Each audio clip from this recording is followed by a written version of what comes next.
Yes, yes, yes. It's Raphael Dawkins with the Combat Radio. Okay, thought the music had failed me, but it had not. What's going on here? What's going on? What's going on? All right, relax, relax, robots, relax. Okay, let's just take it another couple of. Where are we? Let's line this baby up. It ain't quite there. It ain't quite there. Boom, boom, boom. Okay, so that's it. Set up right. What's going on? What's going on?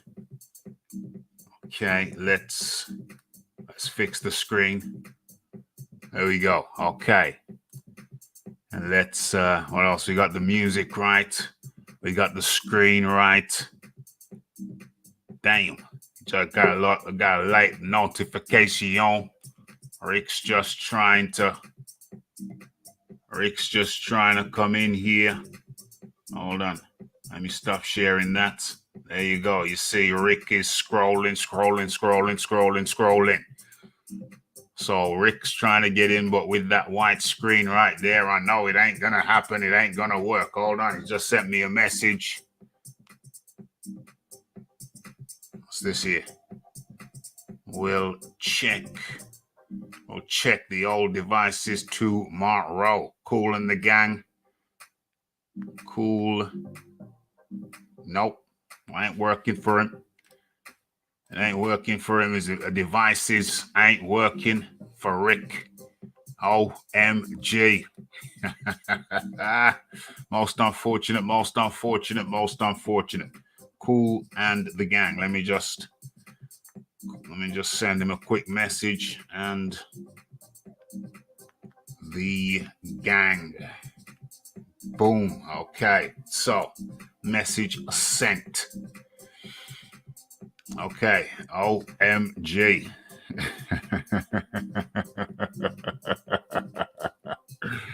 Oh dear. Well, no, yeah, I think Rick should still be in here. Is he here or is he not? Is he around? Is he listening to the show?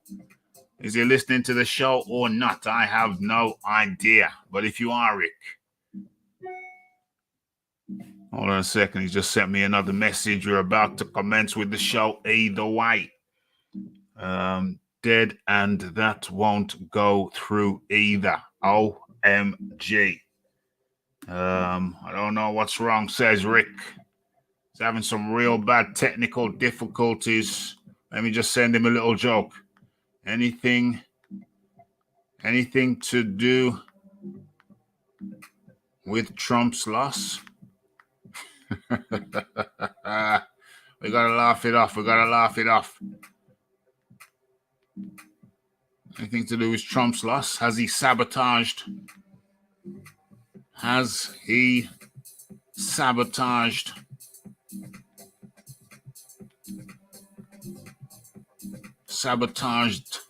American internet?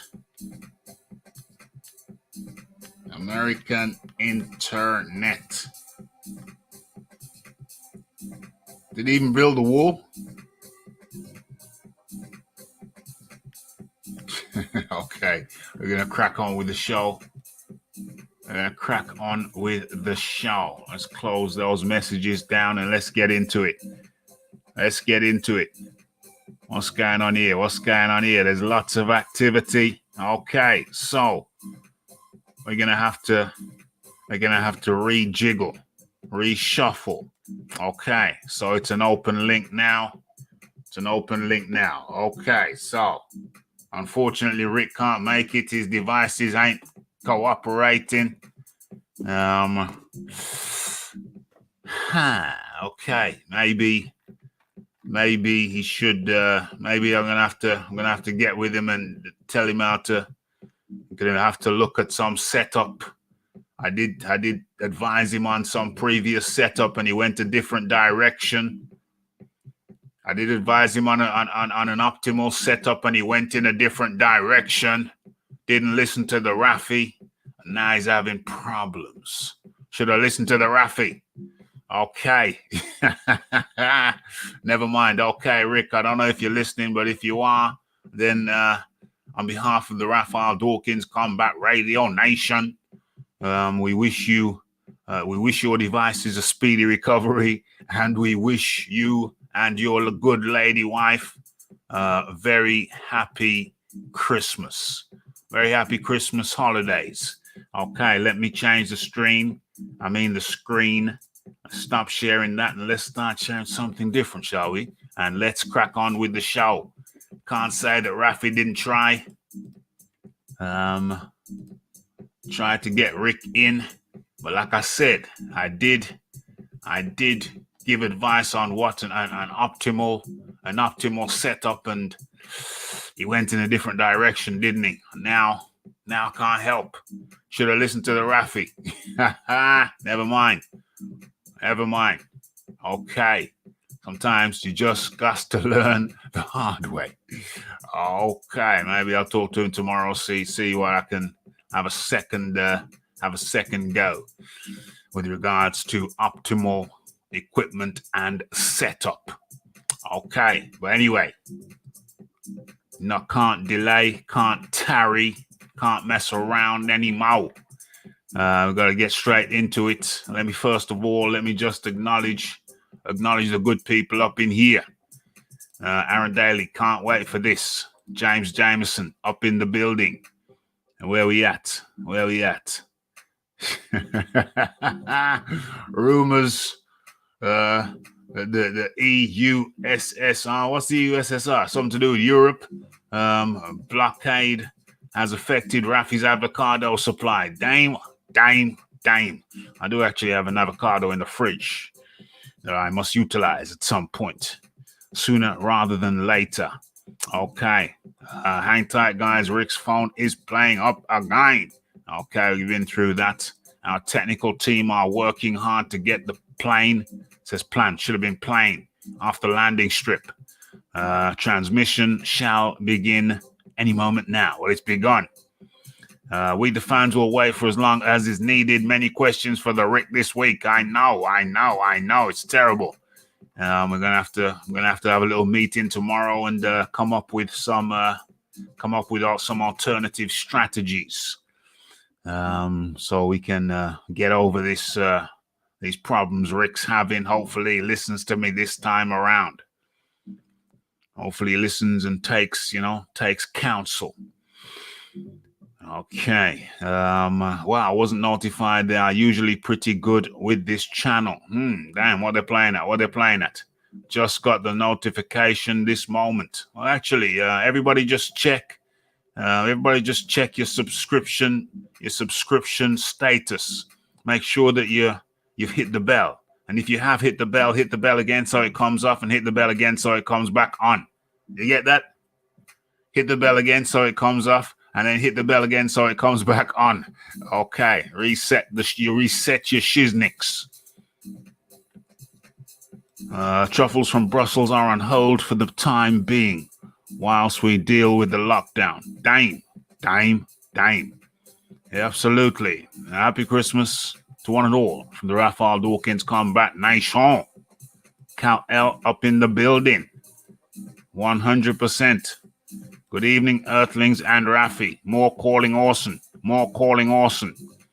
Okay, where we doing? We got the Iron Kong up in the building, not just up in the building, but actually up on the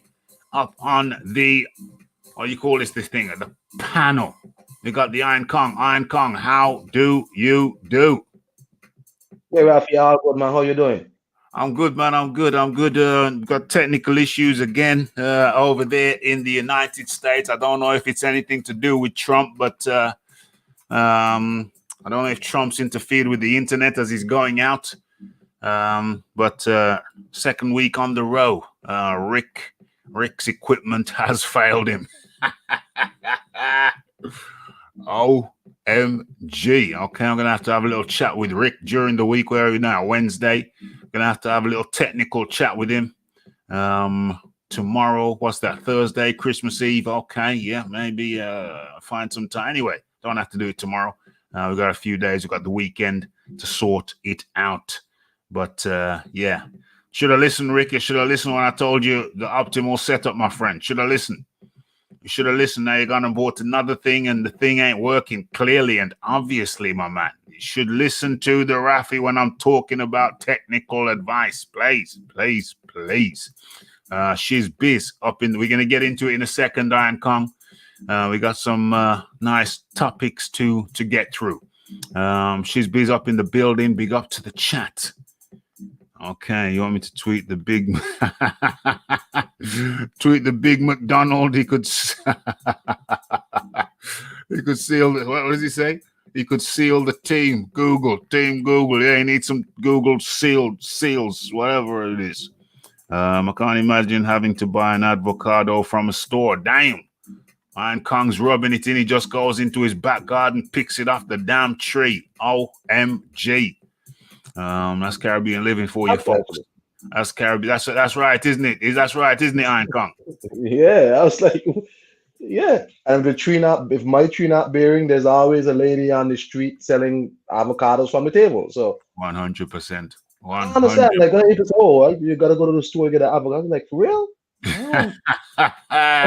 It's crazy. It's crazy over here. It's crazy. Trust me. Hey, you can even buy water. You even sell bottled water. It's madness, I'm telling you. Madness, I tell you. No notification, says James Jameson. Yeah, man, picking it off the tree, picking the ackee off the tree, you know, picking the star apple off the tree. I moved back just for the star apple. Oh, you like the apple? You like the apple? Oh, my God. Star apple is the tastiest fruit in the world. Tastiest fruit in the world. Star apple. I love that thing. I could live off star apple and mango. Star apple and mango, and I'm good. Yeah, it's real talk, man. Real talk. Okay, so yeah, Cal L saying late notification, late and Evelyn saying no notification. Damn. If you got the bell icon, hit it again so it goes off, and then hit it again so it comes back on. You need to sometimes do that. Okay. I hit the bell like it's the Dusser's chops. Big John Fury up in the building, trying to get an interview with Big John Fury. So I told him to pass by and have a look, see if he likes the setup. Okay, so good to have Big John up in the building. How's your Dusser son? How's the big Dusser son? I'm joking, John. I'm just joking. The great avocado drought of 2020.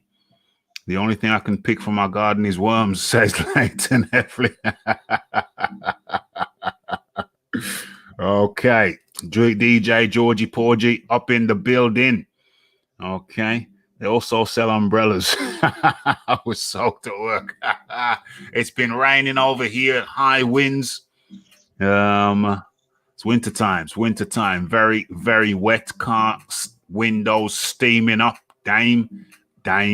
Okay, so I think I'm just gonna have to get into it now. I'll talk to Rec in the week. We'll try and get him set up properly. I don't know what kind of setup he's working with over there, but it clearly ain't working. Okay, so furthermore, I want to change the music. It's a little bit hectic for me. I'm not in the mood for hectic music. Let me see this. Oh no. No, still too hectic. Hold on a second. Yeah, that's better. I'm in a mellow mood. So we got mellow music. Okay. And let's get into this thing. Okay. So what we're saying now, I think I'm going to share. I'm going to be doing a lot of screen sharing. It's just a question of where do I begin? Saying now. I'm going to share. Okay, so just done an unintentional sound check. Let me have a look at okay, I know exactly where we're going to begin, and it's a good one. Hold on a second. Let me share. Let me get this thing. Let me get the screen right. Because I know exactly where we're going to start, and it's a nice one. It's a juicy one. Okay, so let me get into my list of articles. Where is it? Crawford. Okay, this is going to be a nice one. Let me get it up on the screen so you can see. Everybody can see. What are we doing here? Stopping that. We're going with this. Boom, boom, boom. Okay, we touched on this earlier on in the week. Was it earlier on in the week? Yeah, it's Wednesday now, end of last week. But now this Crawford versus Spence story has intensified. Where are we? Yeah, let me blow that up just a tad. Okay, so you will know that from earlier on in the week, there was talk about Errol Spence was talking about Crawford. It's going to be 60-40, and Crawford can like it or he can lump it. But Shizzle done got a little bit crazier because Spence ain't talking about 60-40 no more. Spence has gone even crazier, and now he's talking about 70-30. Okay, and that's the first article, and we're going to get into this right about now. Okay, so Crawford on Spence's purse demands. Crawford's gone a little bit cold on him. He's gone ice cold, and said maybe that wreck knocked a couple of screws loose. OMG. Okay, so Terence Crawford was watching as Canelo Alvarez routed Callum Smith to win a pair of super middleweight world titles on the Zone on Saturday night. But besides the main event, Crawford also watched with interest when fellow welterweight world title holder Errol Spence, who was at ringside, was brought on for an interview early in the broadcast. Okay, so Spence, who two weeks ago, retained his unified 147-pound belts by unanimous decision over Danny Garcia, was on hand to watch Alvarez. He hopes to someday fight Alvarez by moving up 2 weight classes to fight him at middleweight, where Alvarez still holds a world title. It would, of course, be a major fight, especially at the AT&T Stadium in Arlington, Texas, right outside of Dallas. Spence is currently the welterweight champion and unified welterweight champion at that. And the biggest fight in his own division is obviously the much talked about showdown with Crawford. Okay, who a month ago knocked out former titleist Kell Brook in the 4th round. Okay, so naturally, the Zone's ringside reporter Chris Mannix asked Spence about the prospect of facing Crawford, something he has been asked about repeatedly for the last couple of years. And Spence's response was quite interesting. And let's get into that. So, okay, so I think it could happen. We have to see how it goes, Spence said. Manager Al Heyman and Crawford's promoter Bob Arum need to sit down, and for Bob to stop lying. Accuses Bob of lying. Okay, we'll see. It definitely could happen next year. We just have to sit down and talk and go over the numbers and things like that. But then Spence added something that really got Crawford's attention when he said, I'm the big dog. I'm the big dog in the welterweight divisions. He has to take a back seat and take a 60-40 split or 70-30, whatever we give him. Okay, and soon after, Crawford tweeted his response to Spence's demand for a greater share of the purse. And he had these words to say. And they said it was me. I rest my case. Now on to the next. That chapter is closed, Crawford wrote. Okay, so on Monday, Crawford spoke to Boxing Scene and got into more detail about his thoughts on what Spence had to say, as well as the rampant speculation that he will leave Arum's top rank when his contract expires next October and sign with Al Heyman. Signed with Heyman's rival Premier Boxing Champions, which represents Spence. Okay, so Crawford said, I was not at all offended by Spence's remarks about the purse split or the derisive comments that I should take whatever they want to give me. In fact, Crawford laughed when reminded of Spence's comment it almost sounds to me like he thinks I'm desperate. Is he desperate for the fight? Hell no. I'm in a good place in my life right now. I'm having fun, chilling out, having kids, and enjoying my kids.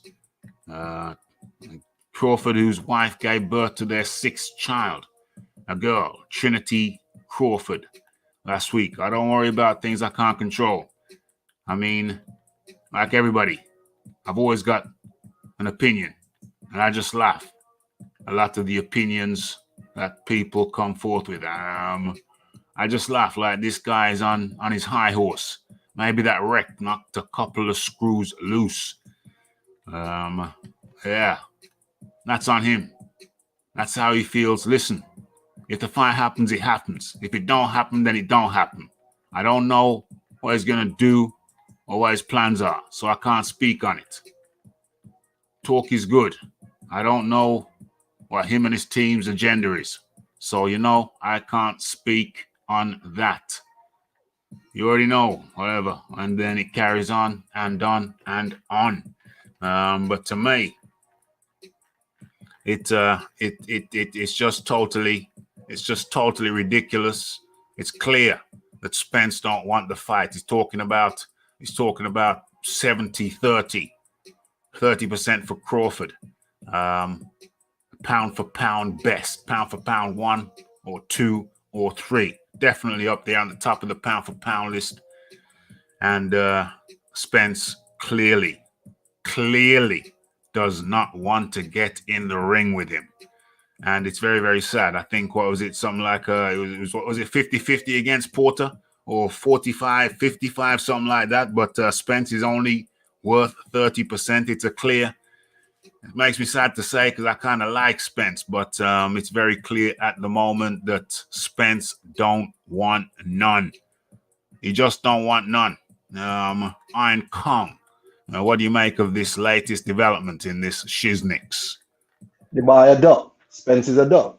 When I see the Mannix interview and the zone, I just shook my head because I said, boy, I mean, how could a man all of a sudden feel like he's just the biggest dog somewhere? I mean, he calls himself the big fish. Yeah. So it's like other people really gassing up this guy in the background. I don't know if Spence has reached Deontay Wilder's level of delusion, because I remember Deontay Wilder saying he wants 60-40 when he beats Tyson Fury, right? Yeah. This was before the first fight. He said he wants 60-40. Who said that? It's something Deontay Wilder. Mm-hmm. Mm-hmm. I remember he said it's 50-50 or he wants 60-40 too. And I could find that clip and send it to you when he said that, right? What I'm saying is... When did he say that? Before the first fight? Before the first fight. Yeah. Well, he was the champion, and Fury wasn't, so 60-40 would have been fine. Yeah. Right. So I don't understand in that situation. No. He was saying if he beats Tyson Fury and he fights Joshua, he wants 60-40 to him. Oh, he wants 60-40 against Joshua. He's the one belt guy versus the unified guy. The one belt guy wants 60. No, that's ridiculous. He was saying, so I don't think Spence has reached to that level of delusion yet, but it's close, right? He gave Sean Porter 50-50 as far as I know, right? Yeah. And I'm quite sure Mikey Garcia didn't get no 30%. No way. You understand?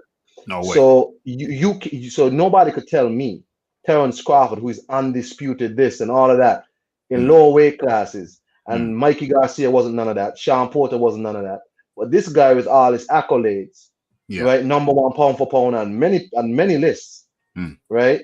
This guy needs 30% or whatever we give him. It's a duck.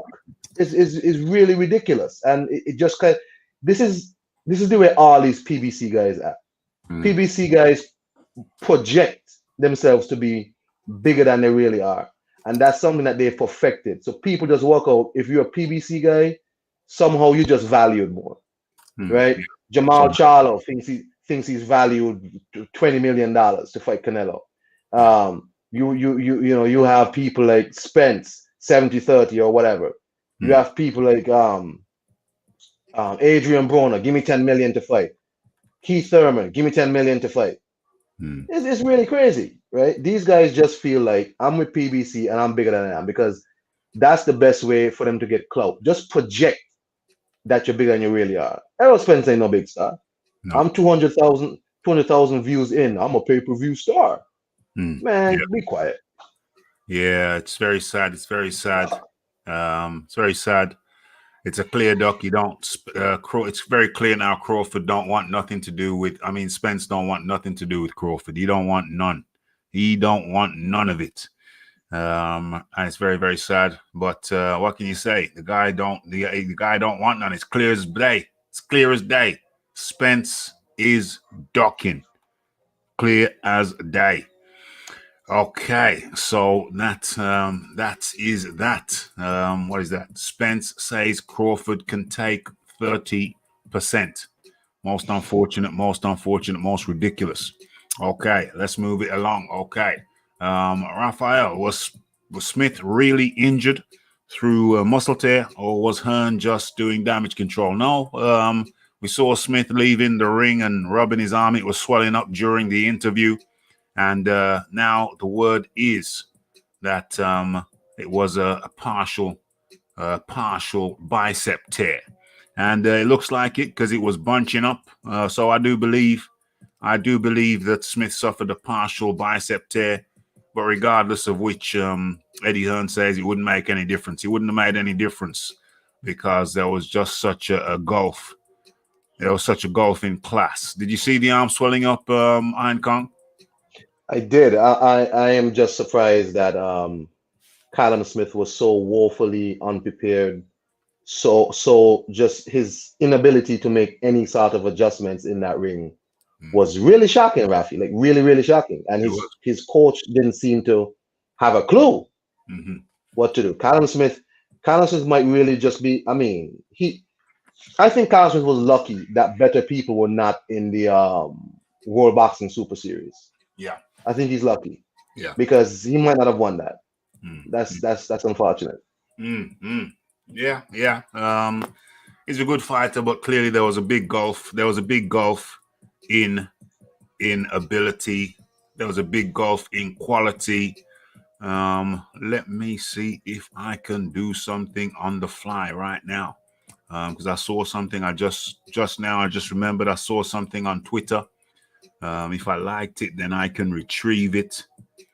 I hope I liked it because it's pertinent. It's pertinent to the situation. I hope I liked it. Damn it, I did not. Otherwise, it would have come up. Damn it. Anyway, what I saw was I saw a clip of what you call him, Canelo versus Daniel Jacobs, and I really should have liked that. I did intend to like it, but I obviously did not because it ain't up in my list of likes. Damn it. I saw it and forgot to damn press the like. You see, folks, that's why you should press the like button if you want to treat things later. Rafi forgot to press the like, and now there is no sight or sound of it. And anyway, the point is that, let me stop sharing that and change the screen a little bit. Just a little bit. Okay, so the point is that I saw Jacobs trying to hit Canelo, and Canelo was just using that head movement and just bobbing and weaving out of the way. Jacobs was throwing double jabs, triple jabs, and Canelo was moving and dodging the damn thing like he was in the Matrix. And so the reason why I'm bringing that up is because you look at Callum Smith now, who is a lesser fighter to Jacobs, a lesser skilled fighter to Jacobs, and you think, well, if Jacobs was having so much problems catching him, then what chance did Callum Smith have? And I have to say, Canelo's got a bit of a funny reputation. He's got a bit of an unfortunate reputation, but you have to give credit where credit is due. Canelo is a very skilled boxer, and he's got that damn head movement, and he's hard to hit. Gennady Golovkin hit him regularly and frequently. And so maybe you have to give Gennady Golovkin some more credit as well. Give him some credit. Give him some props because he was smashing Canelo up, but he was catching him, he was tagging him. But even so, Canelo has a way of just slipping and gliding slipping and gliding out of the way of shots. And yeah, you got to give him credit. You got to give Canelo credit. It is not easy to hit. He ain't easy to hit.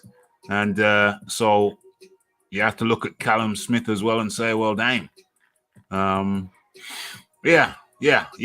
It's not that Callum was so bad. Is it that Callum was so bad, or is it that Canelo was just that good? And you know, I'm leaning towards Canelo is damn good. He is damn good. You gotta give props, and you gotta give credit where credit is due. Canelo.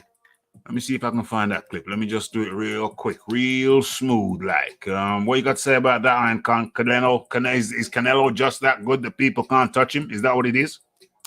People can touch him, but I think he's really good. That's just my opinion. He's really good. People can touch him. They're gonna have to figure him out. The guy is really good. I'm not going, join in with some people who are always picking. I mean, the guy is good. You give the man his props. That's my opinion. The guy is good, man. I'm not saying that Canelo hasn't done some shady stuff in the past with the help of Golden Boy. With all these rounds he's just automatically given, but the guy is a very skilled guy. He can fight. However, he looked twice and 3 times as good against somebody like Callum Smith. Yeah. Who just Rafi, I'm still shocked. I watched the fight again today. And it was like, come on, like Callum, it can't just be jab, right hand. I mean, come on now. Do something else. You're a big man. Try and bully this man. Try and impose yourself.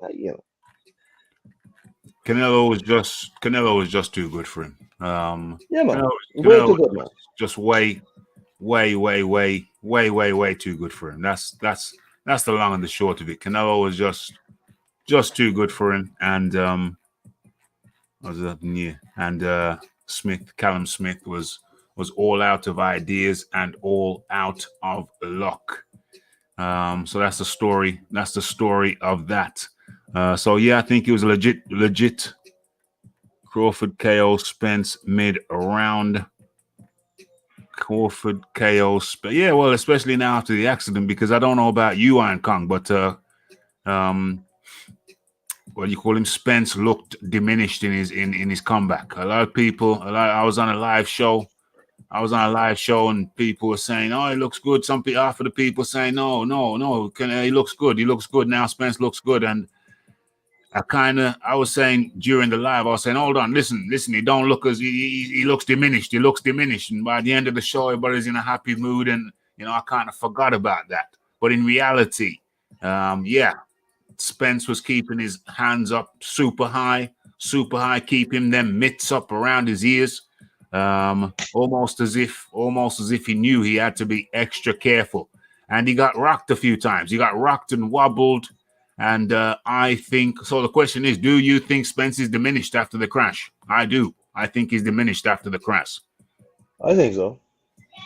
I think he is diminished. How could you not be? Yeah, Rafi, the man had a big fight with a Ferrari. I mean, yeah. He's diminished. I mean, you surely don't want to put him in there with somebody like Terence Crawford right away. Terence Crawford is a for real finisher. Yeah, totally. You know what I'm saying? Danny Garcia ain't stopping nobody, man. So Terence Crawford is a for sure, man. If he gets you hurt, that's about it. Yeah. So yeah, I get it. Errol Spence don't want to fight Terence Crawford, and I am convinced of that. He don't want to fight that man, especially right now. Like maybe the next 2 years, maybe you hear him talking about jumping up 2 weight classes to fight Canelo. Yeah. You saying? Yeah. He don't want nothing to do. He don't want nothing to do with Crawford. And the thing is, can you blame him? Can you blame the guy? Well, I can blame his handlers, but you're not gonna keep talking to me like you're the boss and all that. Yeah. If you're the boss, then you gotta fight these people. So then he needs to stop calling himself the big fish when it's clear you're avoiding somebody. His handlers probably is telling him don't fight Crawford. You know what I'm saying? The thing is with people like Errol Spence and them, they'll say like, I'm my own boss. And then in the same DAZN interview, he was asked, well, can the fight be made? Oh, well, Al and them gotta sit down. Well, I thought you were your own boss. Yeah. Why is when you're talking, you're your own boss. But when people ask you straight up, you say, "Oh well, they gotta sit down with Al and these people." Are you your own boss or not? Hmm. You know what I'm Yeah, saying? yeah, that's a good question. Are you your own boss or not? And we know that the answer is well, not really, not really. Um, Al's guiding them. Al's guiding them away from trouble. Al's guiding them away from rocky waters, and trying to take them onto the path of prosperity. And that does not include Spence getting his ass whooped by Crawford, Terence That's right. Crawford. And I think that's what would happen. And so Spence is doing the sensible thing. He's staying as far away from him as possible. But he should just come out and say we don't want it with Spence. But I understand that might not be economically a good idea for him to come out and say he's ducking. So I can understand that. Smith was garbage that night. I think he's a bit overrated. You're talking about Billy Smith. Oh, sorry, I thought you was talking about Billy Joe Saunders, because now there's talk about Billy Joe Saunders versus Andrade. And I think we talked about this on Wednesday. Yeah, we talked about this on Monday, so we don't need to go over it again. But Yeah. looks like it's a distinct. They're talking about that for the new year, early new year. I want to see it. I'll be happy to see that. What's going on here? Well, Canelo has to fight Avni Yildirim anyway. So in the meantime, Yeah. these two have to fight still. Yes, 100%. Let's get it on. Let's stop messing around. Billy Joe Saunders, he's got something to prove now. He's got something to prove. His last fight was not very impressive at all. He looked very average, very, very average. Get it on with Andrade, and let's get the damn thing popping. Okay. What am I doing now? I'm going to do that. And then we're going to move along. We're going to keep it moving. Actually, let me just read a few comments from the comment section. What about T.O.? Asking Hearn for 10 million. Did we talk about that on Monday? Iron Kong, or we're not sure? Yeah. I can't remember. Yeah. We did. We touched that on Monday, talked about that on Monday. If you haven't seen, anybody hasn't seen the Monday show, go check out the Monday show. The magic number 10 million. Everybody wants 10 million. Yeah. Kind of ridiculous. How much did he get for his last fight? Why is he going to get 10 million for his next fight? Don't make no economical sense. Hold on a second. Have I got a clip on that? Yeah, I've got a clip. Is that going to be copyrighted? Probably, so I won't show it. Okay. So Spence is trying to age Crawford out. It's very, very obvious. I agree with that. That's what Leighton Evelyn says. I totally agree with that. James Jameson says Crawford is the best out there. Yes.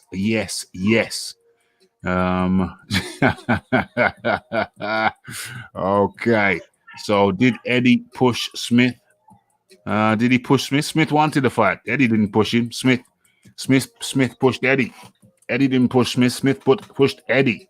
What we going on? What we're saying here? Let's have a look. The Mexican beef gives you wings. It might be on the Mexican beef, but let's be honest and let's be straightforward about this. He's one hell of a talented boxer. Mexican beef or no Mexican beef. The Mexican beef ain't going to help you to get your head out of the way faster. Exactly. I was going to say pets don't make you a better boxer. No. It makes you stronger. Yes. Can depending on which one you take, it can give you cardio. But when it comes, what it doesn't do is it doesn't make you technically better. That's right. It doesn't improve your technique. Peds don't improve your technique. So what are we saying there? Smith was there for the payday. Jacobs did very well against Canelo. He did very well, but not as good as Triple G. And Triple G is another guy gets ragged on hard. But I must say the times I've enjoyed Triple G the most has been when he's been in the ring with Canelo, especially the first time. I can't lie. He beat that boy. Triple G beat that boy. He beat that boy. Okay, so he beat that boy. So can Billy Joe Saunders beat Canelo? Billy Joe Saunders got a very tricky style. Billy Joe Saunders is underpowered, so what he does is he makes up for that with his technique, with his awkward technique, moving in and out, trying to confuse his opponent because he wants to make up for his lack of finishing power with trickiness and awkwardness, and he does that very well. So could he be awkward enough to touch Canelo and then slip out of the way of Canelo touching him? Technically, but potentially yes. But in reality, I say no, he gets battered. Billy Joe Saunders gets a battering. He gets a beating, a thorough beating. There's one time when I thought Billy Joe Saunders could beat Canelo. I don't feel that no more. After looking and studying Canelo deeply, no, I don't feel that no more. I think Canelo's ability is underrated. I'm calm. Billy Joe Saunders? No, Canelo's underrated. Even though he's up there, I still think he's underrated. His movement, his ability to stand there and slip a shot. I think he does a lot of things very well, which is quite surprising because when you look at Canelo, you'll just think he's a come forward guy because he's built so stocky and powerful, but he is slick. He does have a slickness to him. You know what I'm saying? His slickness is underrated. I think he's extremely slick. He's not just a little slick, he's extremely slick, but he just doesn't look it. Right. If you watch him, you'll just think he's like this, powerhouse brawler type cat. Yeah. But he's not really. You know what I mean? He's not really. I mean, he'll do it, but he's really not that guy. So it's really impressive the things that he's done. And hey, man, I don't have nothing bad to say about Canelo too much. I don't like that he's one of them who is avoiding Andre. And nobody's gonna tell me different. He would prefer not to fight him. Yeah. You know what I'm saying? Yeah. I don't like that at all because I think he beats Andre. So I don't understand why, but I would think he would prefer not to fight a guy like that. But I don't really have nothing bad otherwise to say about Canelo. I think the guy's a hell of a fighter. He's a hell of a fighter. I've been thinking about it. Now I've watched a few clips just to refresh my memory.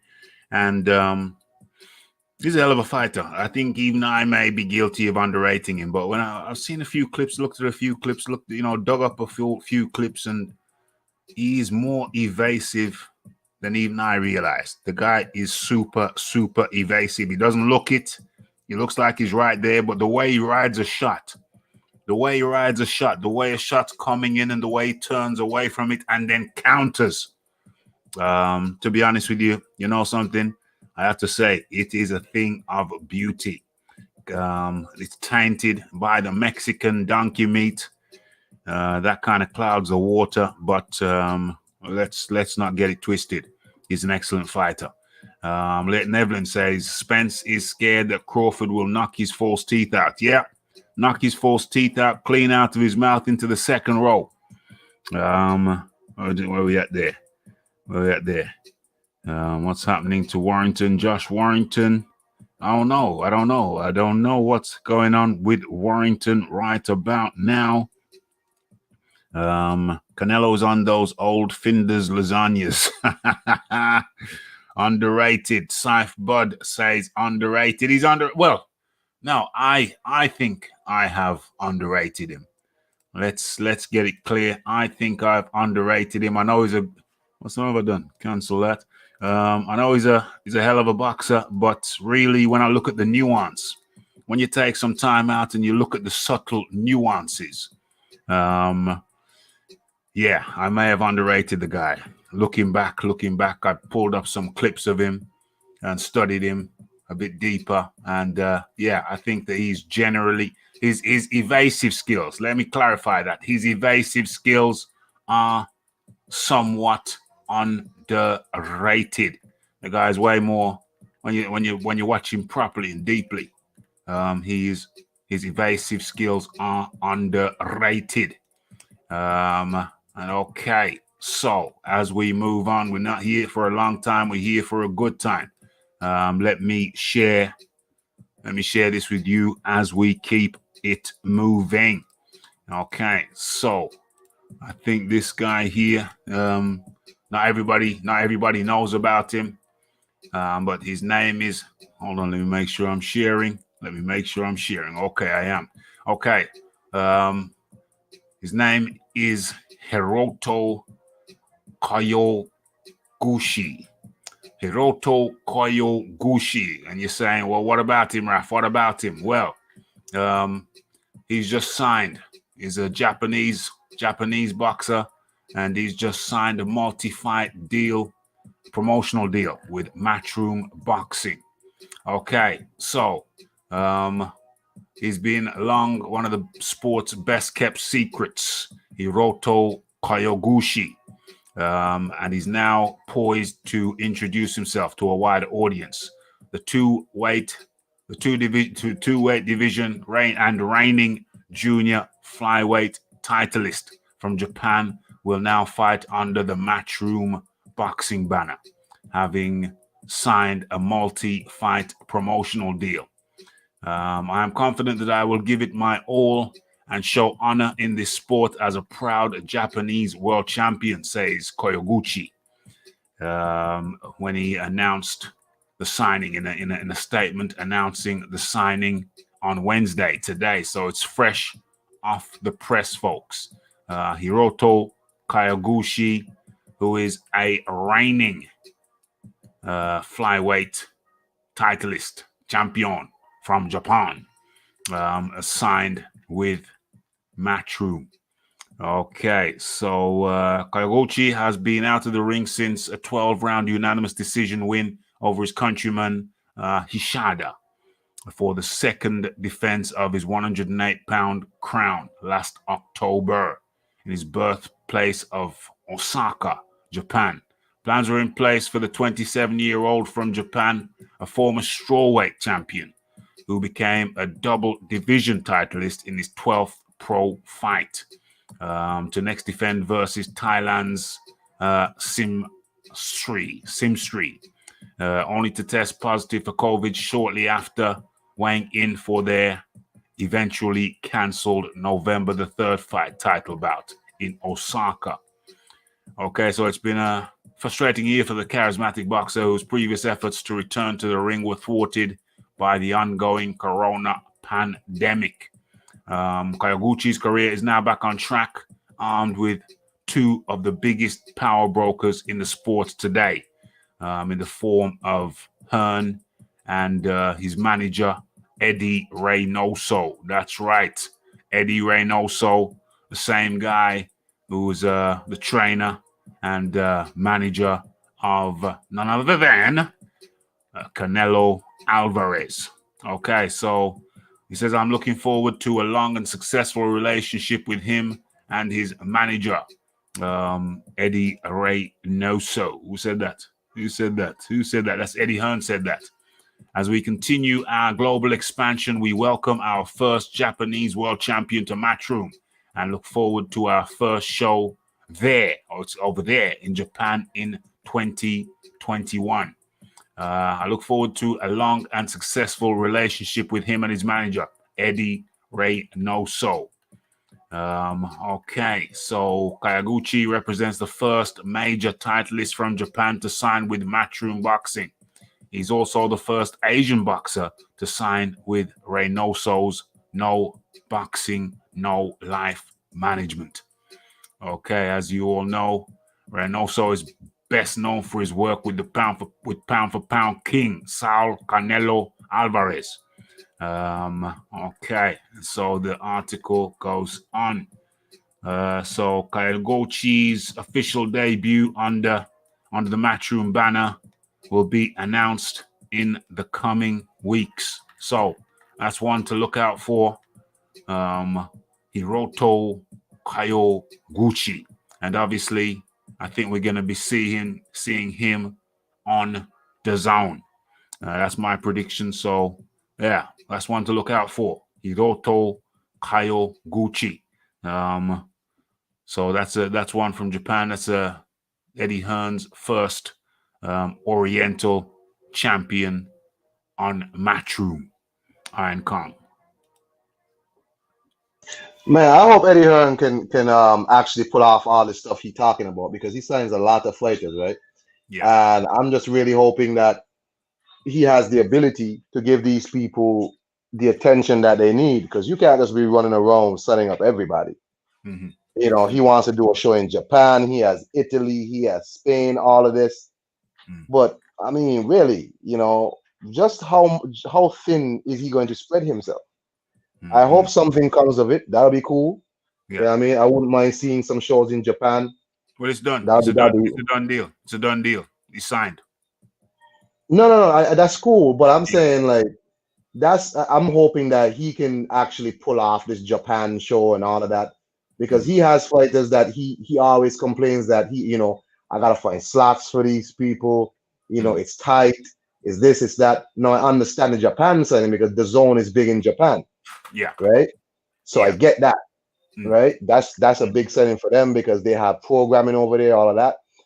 But I'm saying with Hearn is like he always makes it seems like it's such a rough job of getting airtime for his fighters and all that. So I wish him the best. I don't know nothing about this fighter, not a thing. Yeah. Well, so, we don't really cover the 100-pounders like that. They're very tiny. Yeah. They're very tiny guys. But I think the thing is that with him signing to Matchroom now, I think those little guys, those tiny guys who we don't normally pay attention to, they're going to start to get more exposure. I would imagine they're going to be getting exposure on the zone. If it's not on the zone, it's going to be on Sky. I think it's more likely to be on the zone.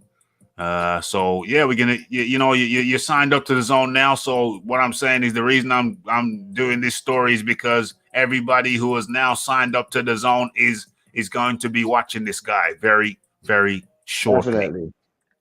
My question, Rafi, as you say that, right? Yeah. Is Sky happy with this? Because it seems like Eddie Hearn is doing a lot for the zone. Yeah. Not a lot for Sky. Well, he's got no, Sky don't have no sole agreement with Eddie Hearn or Matchroom.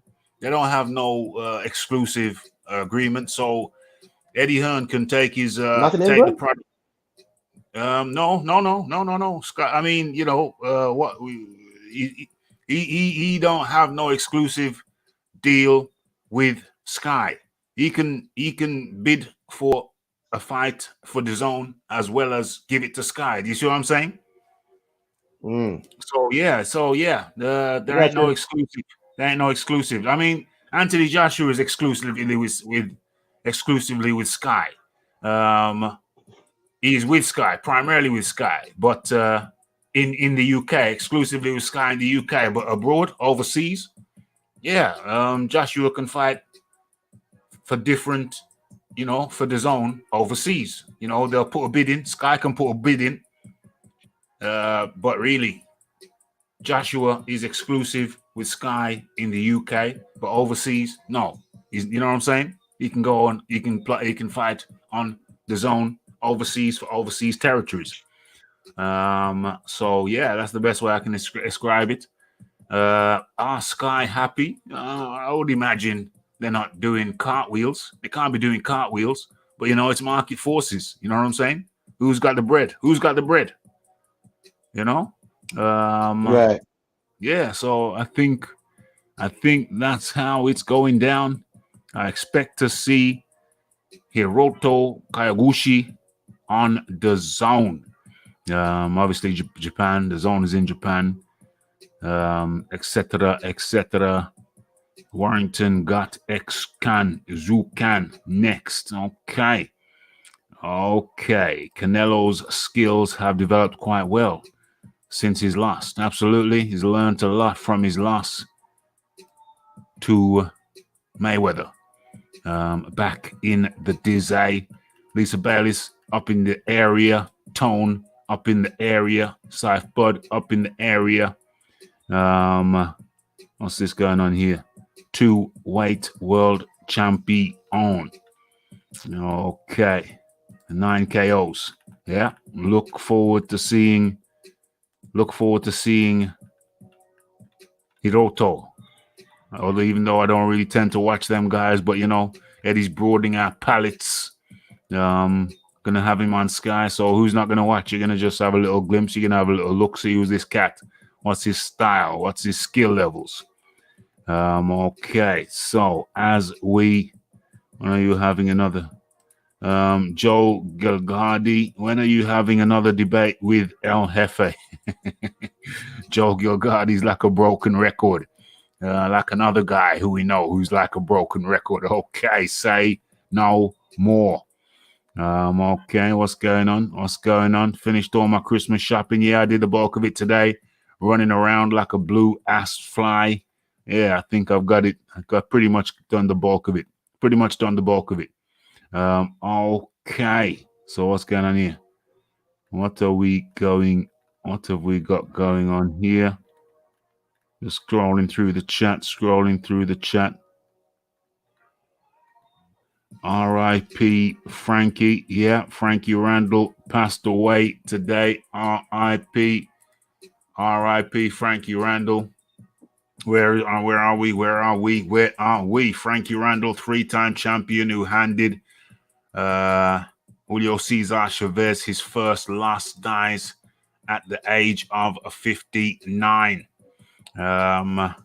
What's going on here? Okay, so yeah, Frankie Randall. Do we have a picture of him? Let's see if we got a picture. Yes, we do. Okay, let me just share this piece with you. Let's get into it right about now. Let's get into the article right about now. Okay, so you should be seeing him right now up on your screen. That is Frankie Randall, the guy who handed Julio Cesar Chavez his first round. There you see him getting an uppercut, give him an uppercut to the snotter. Took care of him. Okay, so actually, it's something I was going to talk to Rick about. But anyway, we can talk about it nonetheless. So Frankie Randall, who won 3 junior welterweight world titles and handed the legendary Julio Cesar Chavez his first defeat, died on Wednesday. Died today. After a prolonged battle with dementia. Oh, my gosh. Dementia and brain damage as a result of a 22-year professional boxing career. 22 years. This thing's bad for your brain, guys. Randall, known as a surgeon, died at an assisted living facility in his hometown of Morristown, Tennessee. Picture that. Guy was 59 years old, and he was living in a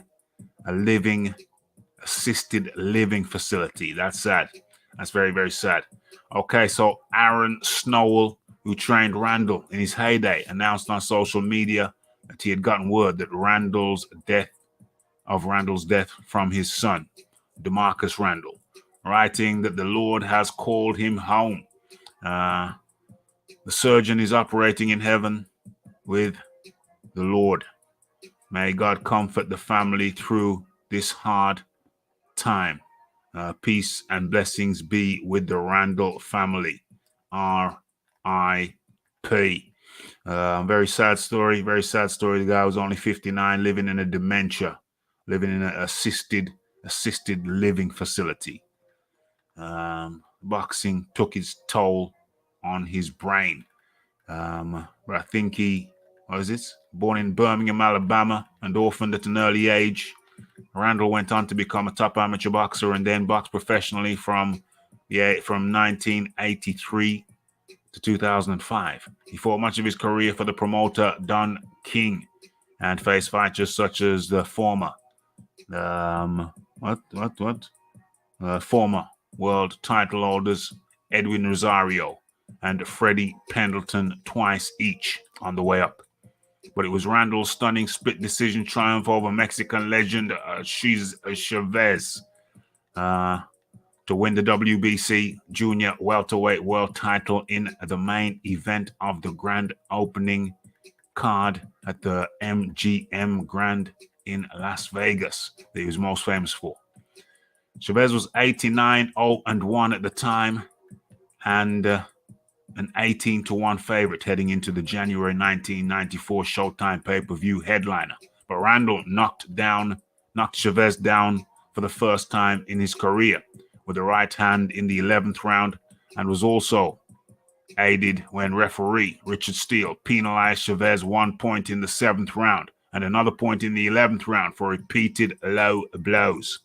In the end, Randall scored a massive upset, winning 116, 111 and 114-113 on 2 scorecards, with Chavez getting a generous 114-113 on the third. Okay, so Randall bounced back from the loss to Chavez by winning the WBA junior welterweight title in his next fight when he won a unanimous decision over Juan Martin Kogi. Randall made 2 successive defenses, knocking out Rodney Moore in the 7th round and outpointing Jose Rafael Barboza before losing the title to Kogi by 5th round technical decision in their rematch in January 1996, when Kogi was unable to continue following an accidental clash of heads. 7 months later, Randall and Kogi met in a rubber match on Kogi's home turf in Argentina, and Randall reclaimed his title by unanimous decision. However, Randall's title reign was brief, as he lost the belt in his first defense in a Tennessee homecoming fight in Nashville, when France's Khalid Rahilu stopped him in the 11th round. I don't know if this goes on to talk about. Randall's issues with recreational drugs. I don't know if it goes on to talk about it, but that was his condition. My dad was a pugilistic dementia. I don't know if it goes on to talk about it, but if we're being honest about it, then that was something that blighted Randall. His issues with recreational drugs didn't help at all. Frankie Randall, 3-time champion. That doesn't diminish his accomplishments in the ring. Who handed Chavez his first loss, dies at the age of 59. Thoughts go out to Frankie Randall's family. Dies at 59. That's crazy to me. This boxing thing sure ain't good for the brain. That's why you take $100 million offers when you get them. Well, that's why you take $100 million offers when you get them. That's right. Because you know a man's not supposed to get hit in the head. That's right. Deontay Wilder's doctor told him that man's not supposed to get hit in the head.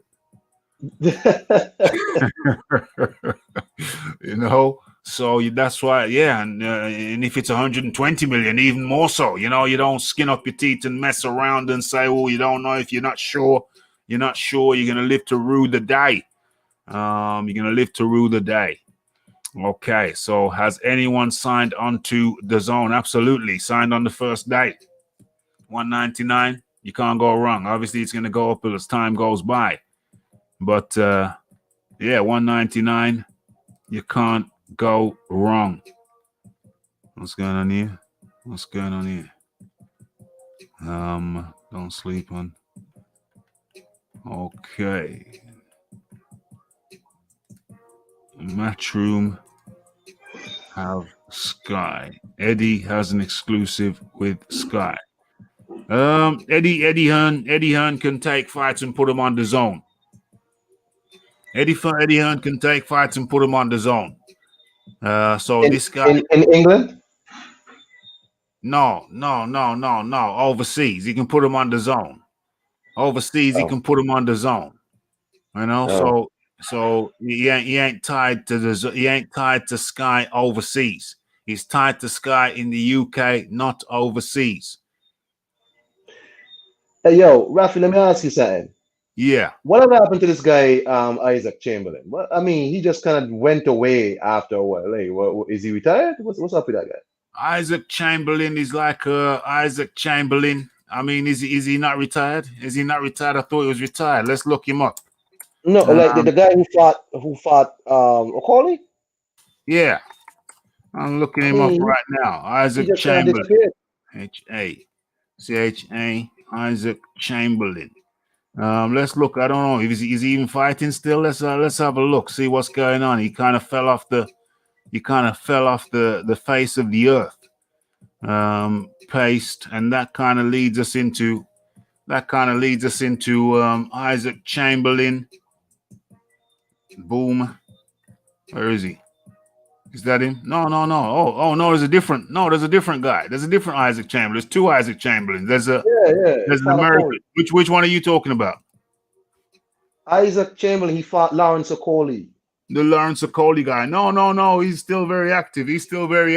I was thinking he was talking about the American one, but the English one is still active. Let's see who his next fight is. Let's see if it's a cruiserweight division, 6'2".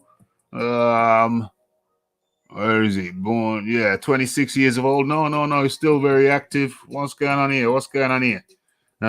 His last fight was when? The 9th of the 5th, 2020. Matt Sen win. Avery Woolery, he beat him. Luke Watkins, he beat him. Lost to Lawrence Okoli in 2018 in March. Yeah. He's still very active. I forget who's training him, but I've seen him on social media. He's still active, still around. Still active, still around. When was his last fight? Yeah, it was in January, February, March, April, May of this year. May of this year. But I think he's been held up because of the pandemic. So that's what's sidelined him. But yeah, still an active fighter. Okay, 199. But I'm sure it will go up. Yeah, it will definitely go up. Tone says 199 sounds steep. He's 14 January, March, April, May. 40 last fought in May. Lawrence has a world title fight next. Yes. Okay. Isaac is the PBC. That's why he's got no.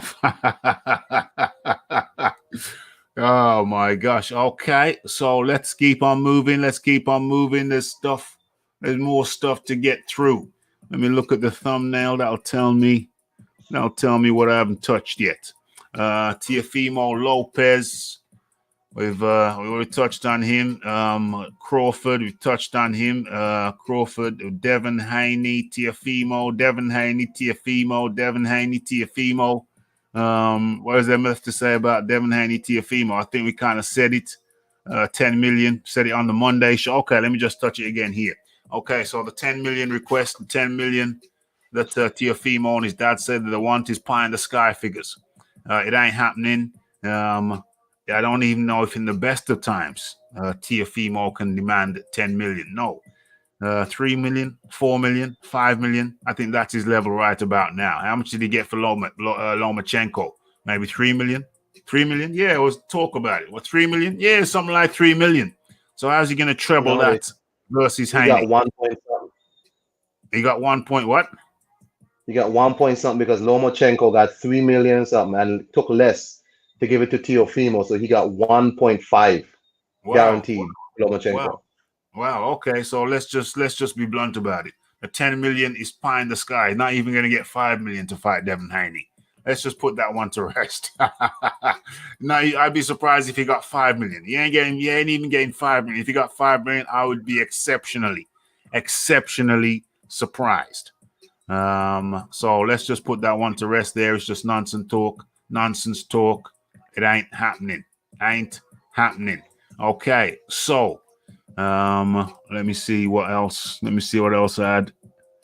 In my opinion, 10 million is peanuts. Fighting Haney is a PPV major fight. Well, how is it a PPV major fight? When PPV is dying out. Carry on, Ankong. 10 million is peanuts. Look, listen, man. When people talk about other people's money, it's amazing. He didn't even offer Jamal Charlo 10. He didn't offer Mikey Garcia 10 million. Yeah. I mean, what? It's like, man, like it's a major. That ain't no major pay-per-view fight. Yeah. Well, let me put it in perspective. The first fight, Tyson Fury versus Deontay Wilder, neither of those guys got 10 million for that fight, and that was a major fight.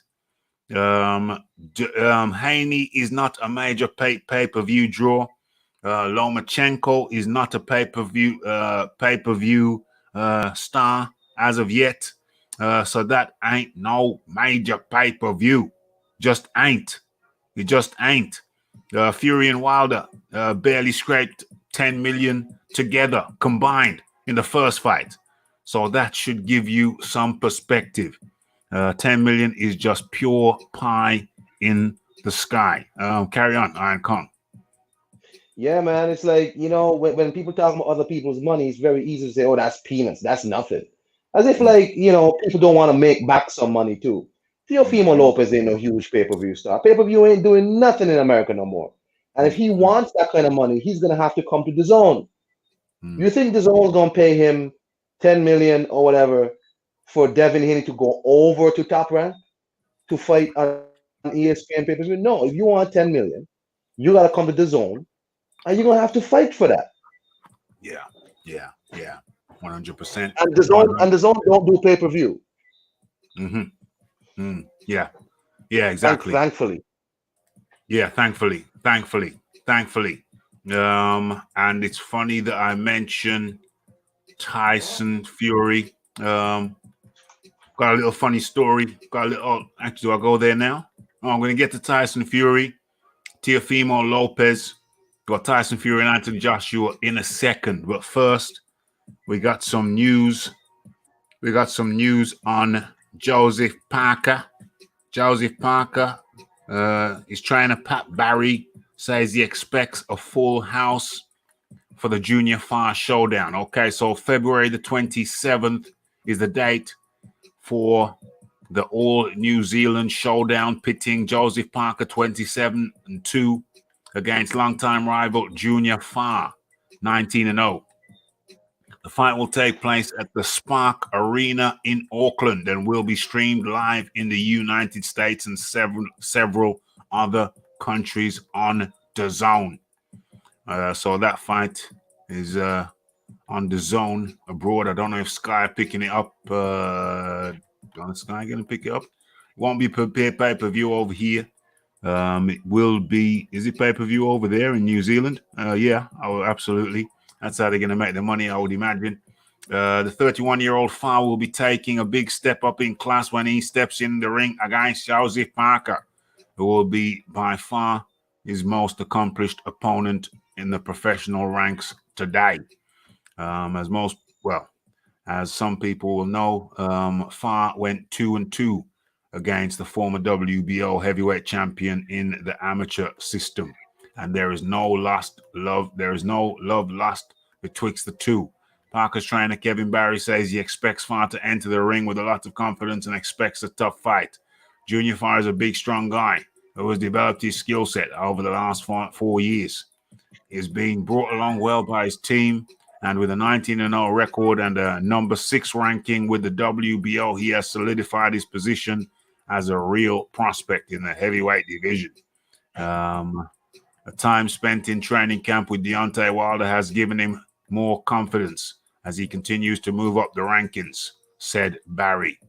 Okay, so that is Junior Fire, or rather Joseph Parker versus Junior Fire on the 27th of February in Auckland.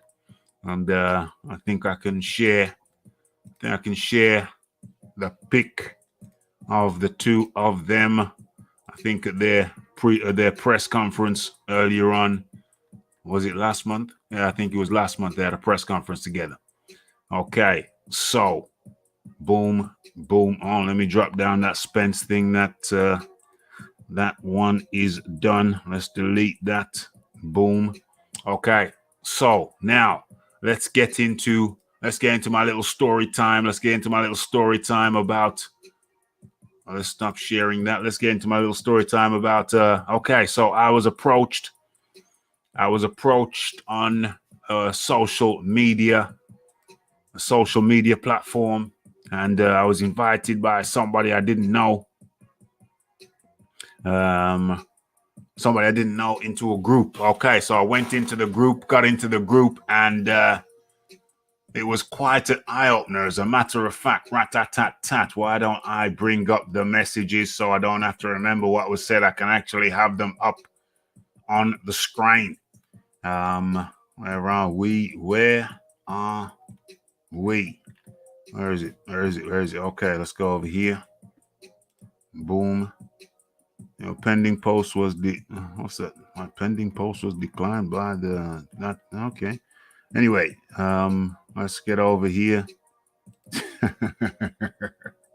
Okay, so I'm not sharing yet. Let me share.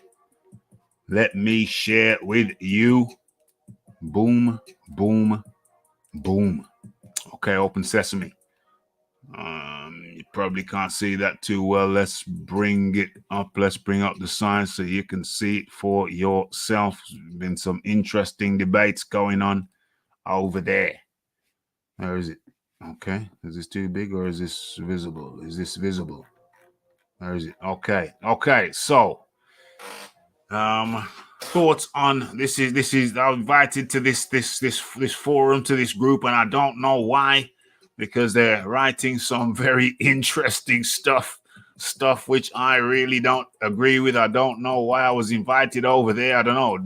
They know I'm gonna have my say, and they know that my views are different to theirs. Certainly the head guy. So I'm not quite sure I was invited over. Presumably they've been over to the combat radio and they've seen my stuff. So they know my stance. But anyway, let's get into this. So, thoughts on Anthony Joshua's Christmas donations to UK amateur boxing.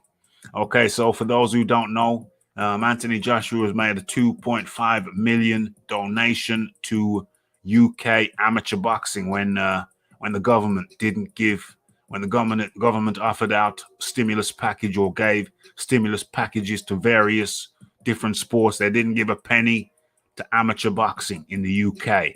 So Anthony Joshua, you'd think out of the kindness of his heart, has given 2.5 million to UK amateur boxing, but this fella here who runs this group here has an alternative view on the whole thing. So let me read it to you.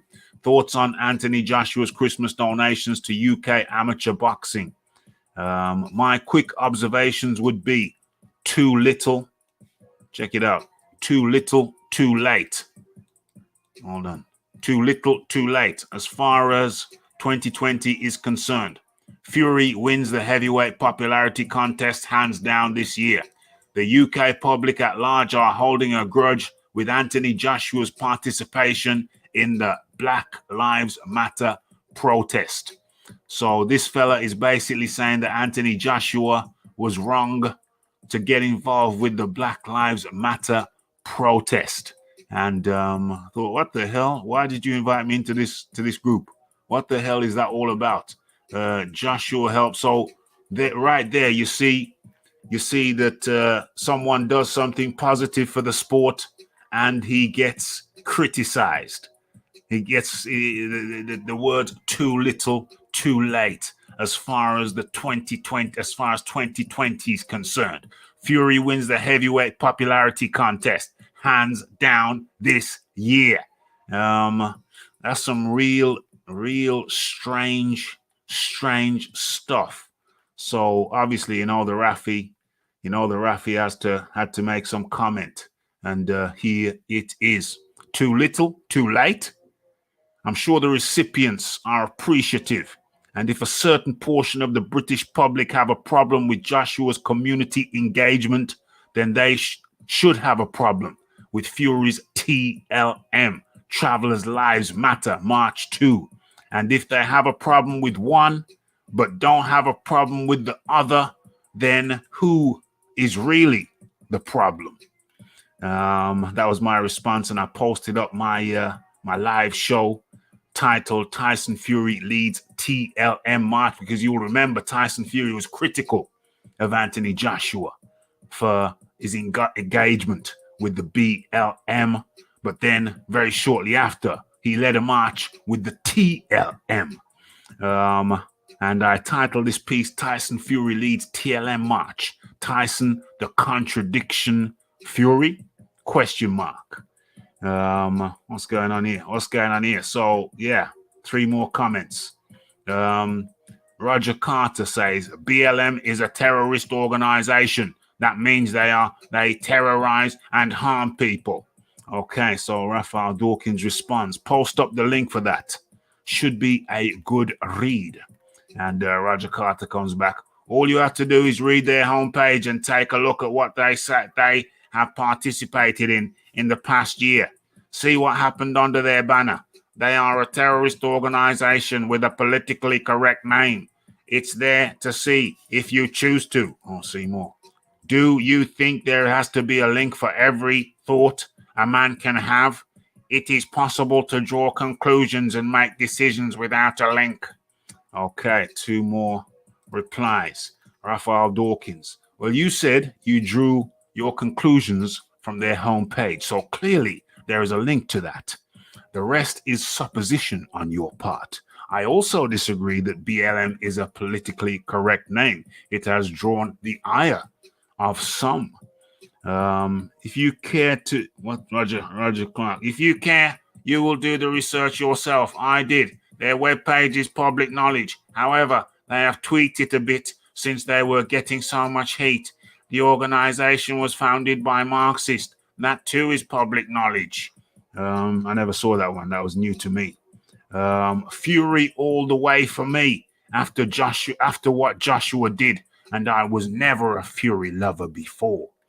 So I agree with the post totally. So much to my surprise, because this hasn't really been in my sphere, Anthony Joshua is catching heat for donating 2.5 million to British amateur boxing. You can't make this shizzle up.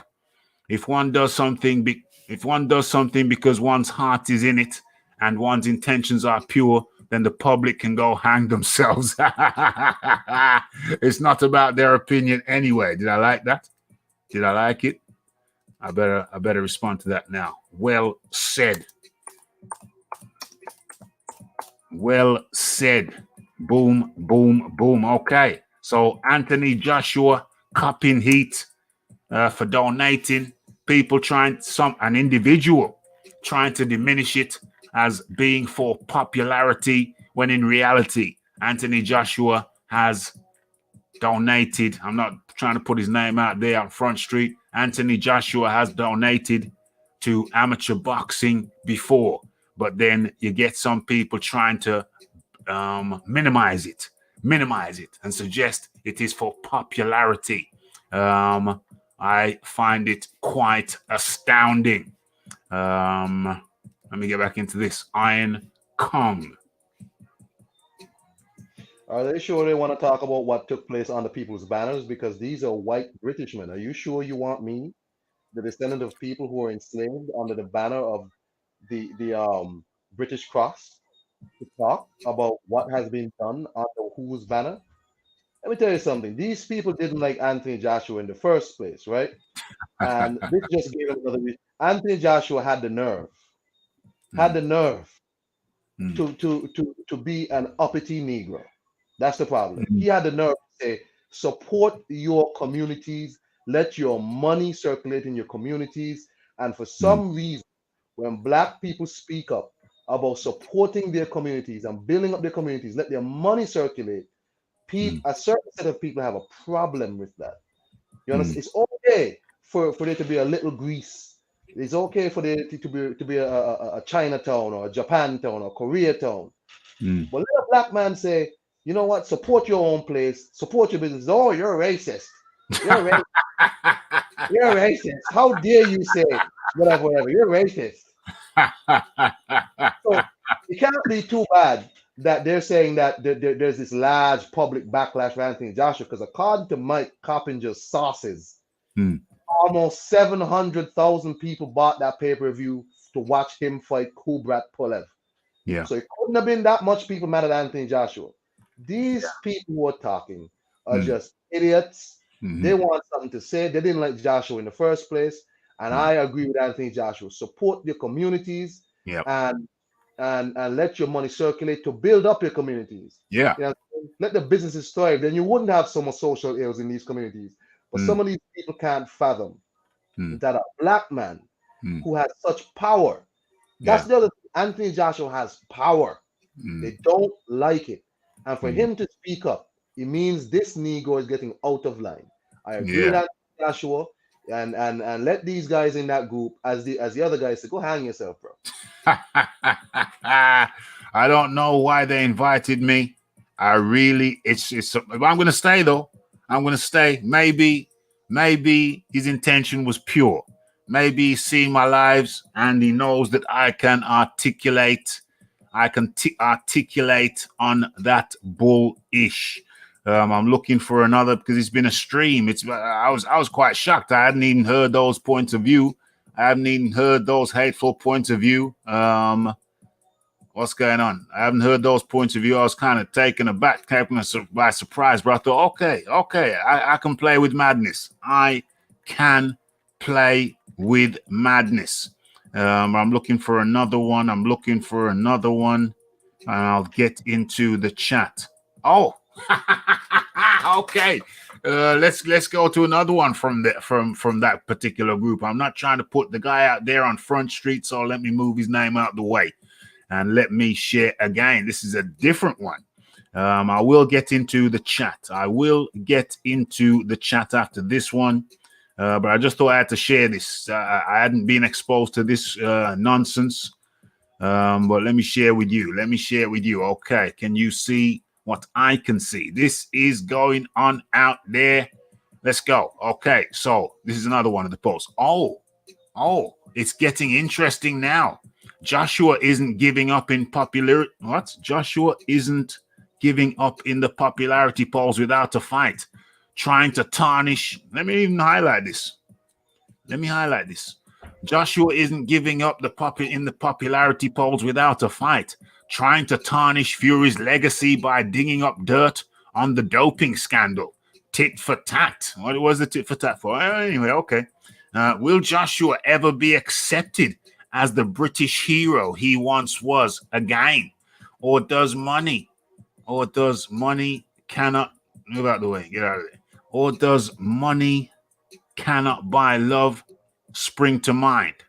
As yesterday, Joshua pumped in millions into amateur boxing, but was it for ulterior motives? He wants to be loved by the British masses once again, as Fury is currently well and truly winning the love race. Thoughts? Okay. So you see how the narrative is being twisted there. The narrative is being suggested that Anthony only donated to buy some love. When Anthony Joshua is known to take care of the people who have taken care of him in the amateur boxing. Yeah, he bought his trainer a car, BMW, obviously not an old one. One of his amateur trainers. He's bought things for lots of people who supported him throughout his amateur days. So it's not the first time. But it's being distorted and contorted and being twisted. And like I say, I haven't been exposed to these thoughts and views. So it was quite interesting.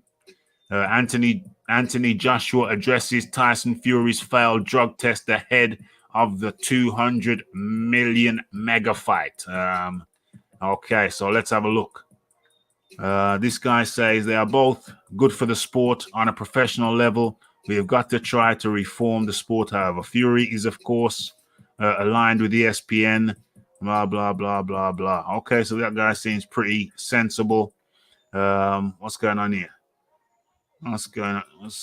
Where is my comment? I commented on. Oh, here we are. Okay, so there you beg for love. Okay. Anyway, I don't even know what that's about. Okay, so Joshua isn't begging you for anything. He's been known to donate to the amateurs before now. And the fact that Fury has served a drugs ban is common knowledge. It's no secret. Did I go any further on that? Did I go? This guy says AJ needs to concentrate on preparing for the hardest fight of his career and forget the dirt digging. So Tyson Fury can talk all types of ish, can pull all kinds of ish out of his ass and sling it. But Anthony Joshua can't comment on reality. Okay, so there you go. There you go. That is the madness that I have been recently exposed to in the last couple of days. I haven't been exposed to any so slanted. I hadn't been exposed to such slanted views in a while, but I'm going to stay in that group, and it's going to be very, very interesting. Very interesting. Let me stop sharing that, and let me go into the chat. Who said cheers? Who said cheers? Cheers, chaps. Cheers, chaps. Why are you heading out? Cheers to you. I don't know. Are you heading out? Okay, let's have a look. Let's have a look. Let's have a look what's going on. Not the UK as a whole. Just far-right sympathetic people. Far-right sympathizers. Why was it wrong? Makes no sense. And I'm guessing this guy that said that it was wrong is all for freedom of speech. Clearly not. Clearly is not for freedom of speech.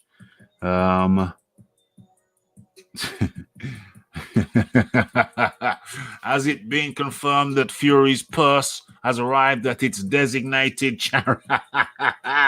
Yeah, that's right. Tyson Fury said that he was donating his first Wilder purse to charity. Have we got any confirmation that it has arrived? Let's go through these comments. It's going to be interesting. It's going to be interesting, no doubt. Remember when Fury said he would donate his winnings to charity? Does anyone know the name of the charity? We need to know the name of the charity. Which charity did Fury donate his purse to? Or was he lying out of his ass? Where are we? Most of these people that troll Joshua are right-wing and Fury fans. Yeah, certainly seems that way.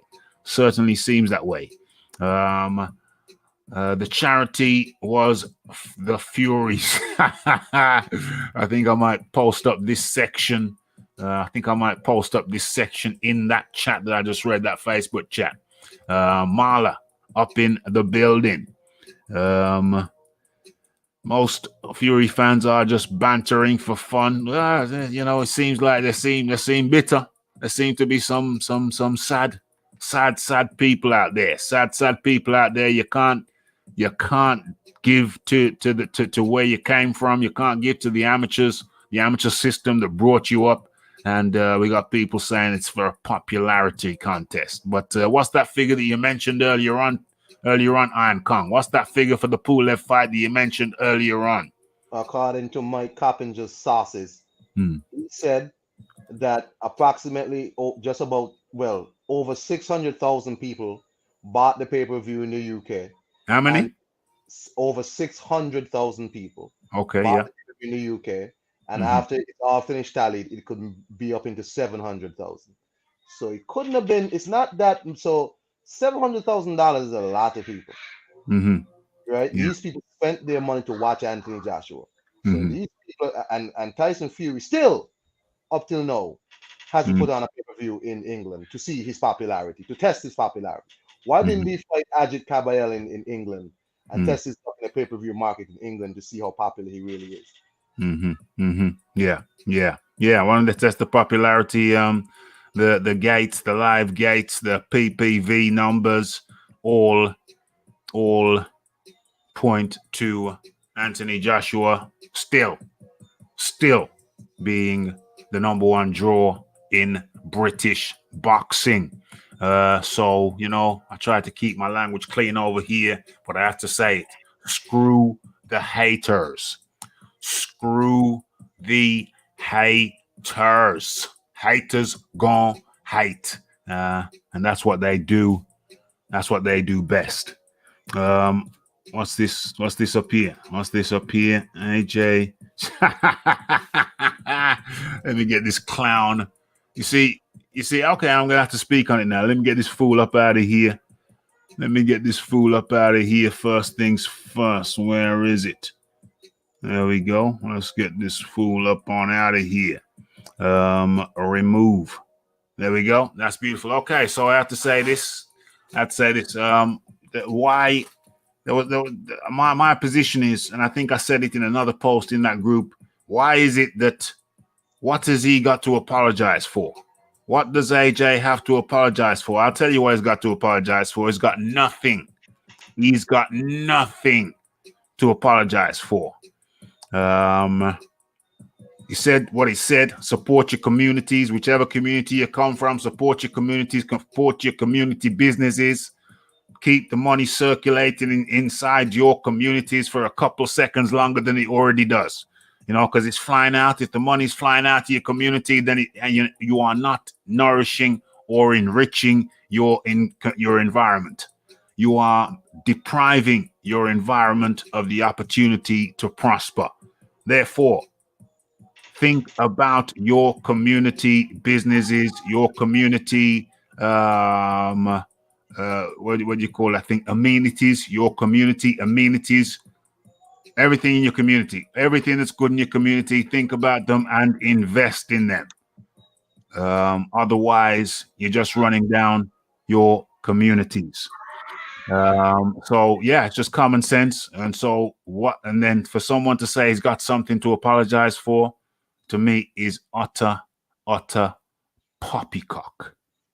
Utter poppycock. Okay, let's have a look at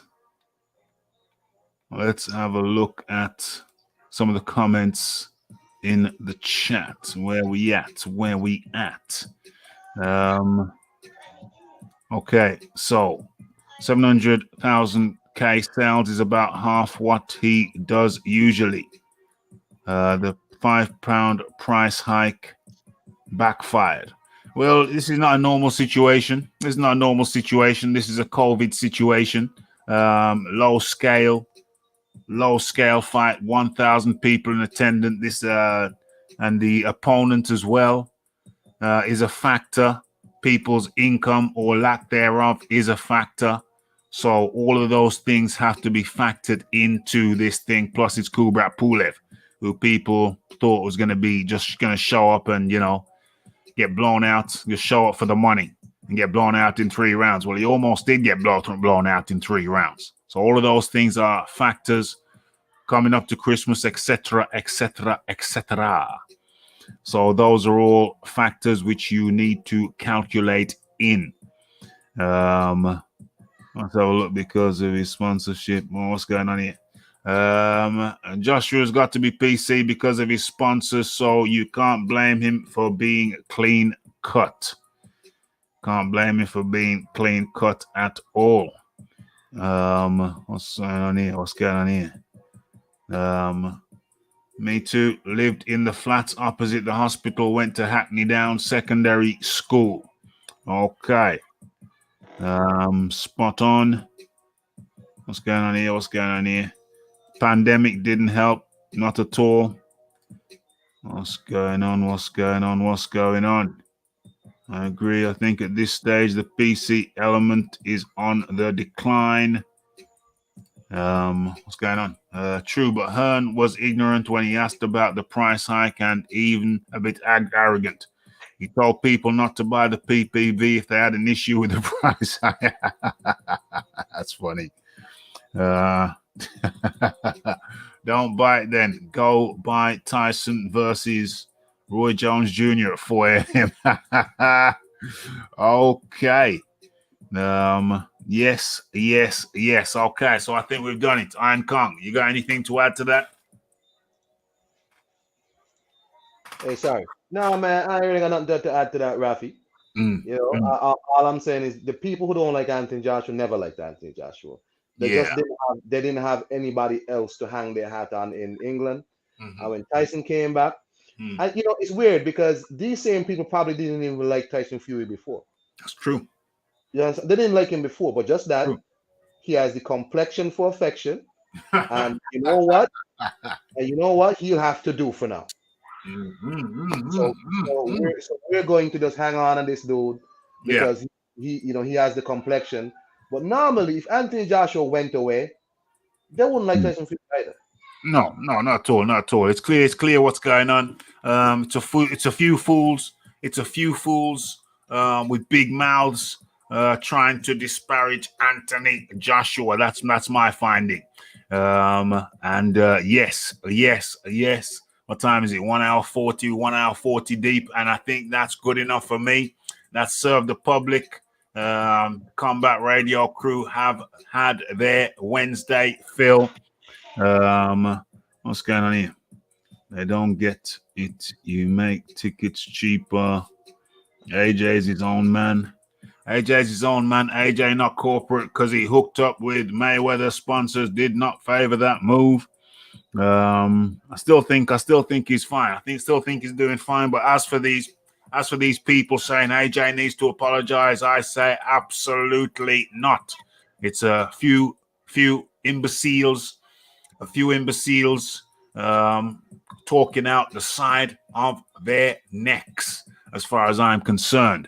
Okay, and I don't think there's nothing else for us to do. We've chopped it up nicely. Iron Kong's got his own channel. Iron Kong, I think we've done it. Thank you for jumping on. It's Rafi. Take it easy now.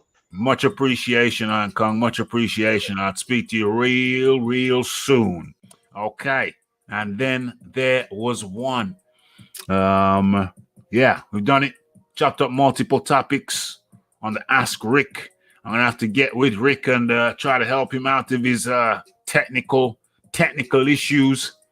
So if you have not smashed that like button, smash the like button. If you've not subscribed, hit the subscribe button. If you've not shared, kindly do so. Hit the share button and let's fertilize the earth. That's not what I normally say. What do I normally say? What? Share my shizzle and fertilize the earth. Yeah. So there's nothing else to do, nothing else to say.